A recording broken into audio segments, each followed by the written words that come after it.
उभरती हुई टीम है जिम्बाब्वे। अगर आप गेंदबाजी की बात, गेंदबाजी में क्षमता है, तेज गेंदबाजी में स्पिन बेहतर है, deep spinner, left arm spinner, Sikandar Azhar लंबल।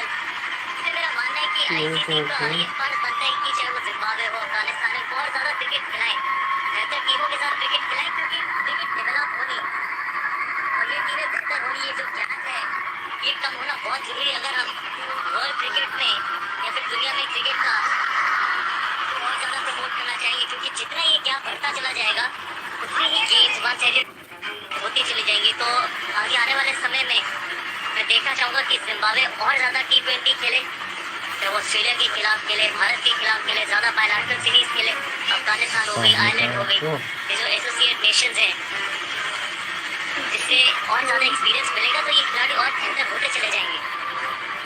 ये आने वाले बल्लेबाजों की बात करें, हैदर, नवाज, स्ट्राइक रेट्स 127 का स्ट्राइक रेट है हैदर का, नवाज का 136 का। बल्लेबाज तो भी है पाकिस्तान के पास। अच्छा जो बल्लेबाज मौजूद है आगे रखिए, क्योंकि ऑस्ट्रेलिया बड़ा भी ये बड़ा मुकाबला कल गौतम जो मेलबर्न में होगा, ये उम्मीद है हाउस होगा, पुरानी राइवलरी है न्यूजीलैंड बनाम श्रीलंका सिडनी में शनिवार को। और भारत का मुकाबला साउथ अफ्रीका के गुरुदेसी मैदान में रविवार को जो सुपर संडे होगा 4 बजे शाम को। आप जरूर जुड़िए, देखिए, ये हफ्ता मजेदार रहने वाला है।